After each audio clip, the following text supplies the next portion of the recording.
మన భారతదేశం వేదభూమి అని చెప్పబడుతోంది. అవునా?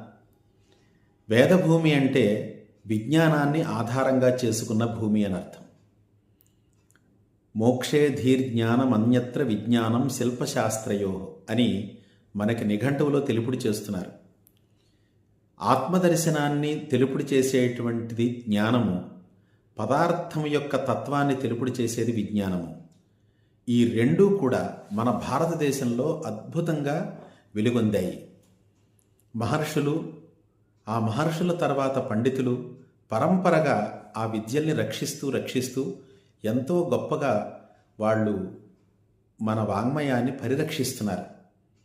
అంత గొప్పగా పరిరక్షించేటువంటి వాళ్ళు ఎంతో శ్రమపడి ఎన్నో సంవత్సరాలు వేదముల మీద, శాస్త్రముల మీద, పురాణముల మీద, అలాగే దర్శనముల మీద, ప్రత్యేకంగా మన భారతదేశం యొక్క జ్ఞానాన్ని వెలికి తీసినటువంటివి దర్శనాలు.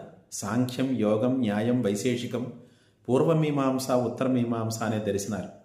ఈ దర్శనాల్ని కూడా చక్కగా అభ్యసించి ఎంతోమంది పండితులు ఈ భారతదేశంలో ఇప్పటికీ జ్ఞాన విజ్ఞానాల్ని పంచడానికి సిద్ధంగా ఉన్నారు. కానీ ఈ జ్ఞాన విజ్ఞానములు ఈ మన భారతదేశంలో ప్రస్తుత కాలంలో ఇవి వెలుగులోకి రావట్లేదు. ఎవరూ వాటిని అందుకునే ప్రయత్నమూ చేయట్లేదు. కారణం, జ్ఞానాన్ని ప్రతిబంధించే రెండు దుష్టశక్తులు మూఢత్వం, మూర్ఖత్వం. మూఢత్వం అంటే ఏమిటి అంటే, తెలుపుడి చెయ్యగా కాలాంతరంలో తొలగిపోయి జ్ఞానాన్ని అందుకోగలిగేది మూఢత్వం. మూర్ఖత్వం అంటే ఎంత తెలుపుడి చేసినా అది తొలగకుండా అహంకారంతో నాకే అన్నీ తెలుసు, నేనే అన్నీ తెలిసిన వాణ్ణి అని తెలియకపోయినా కూడా తెలిసినట్టుగా పరిభ్రమింపచేసేది మూర్ఖత్వం. అది తొలగదు.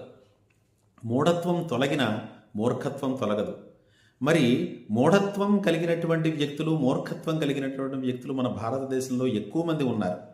వీళ్ళని పెంచి పోషించే వాళ్ళు ఎవరు అనంటే, సగం పరిజ్ఞానంతో అన్నీ మాకే తెలుసు అనేటువంటి తీరులో వాచాలత్వంతో ఏం మాట్లాడుతున్నారో వాళ్ళకే తెలియకుండా టెక్నాలజీ దొరికింది, ఛానల్స్ దొరికాయని చెప్పి ఇష్టం వచ్చినట్టుగా వాళ్ళ నోటికి వచ్చినటువంటి మాటలు మాట్లాడేటువంటి వాళ్ళు, వాళ్ళకి ప్రమాణాలు ఉండవు. అటువంటి వేళ్ల చేత మూఢులు, మూర్ఖులు పెరుగుతున్నారు.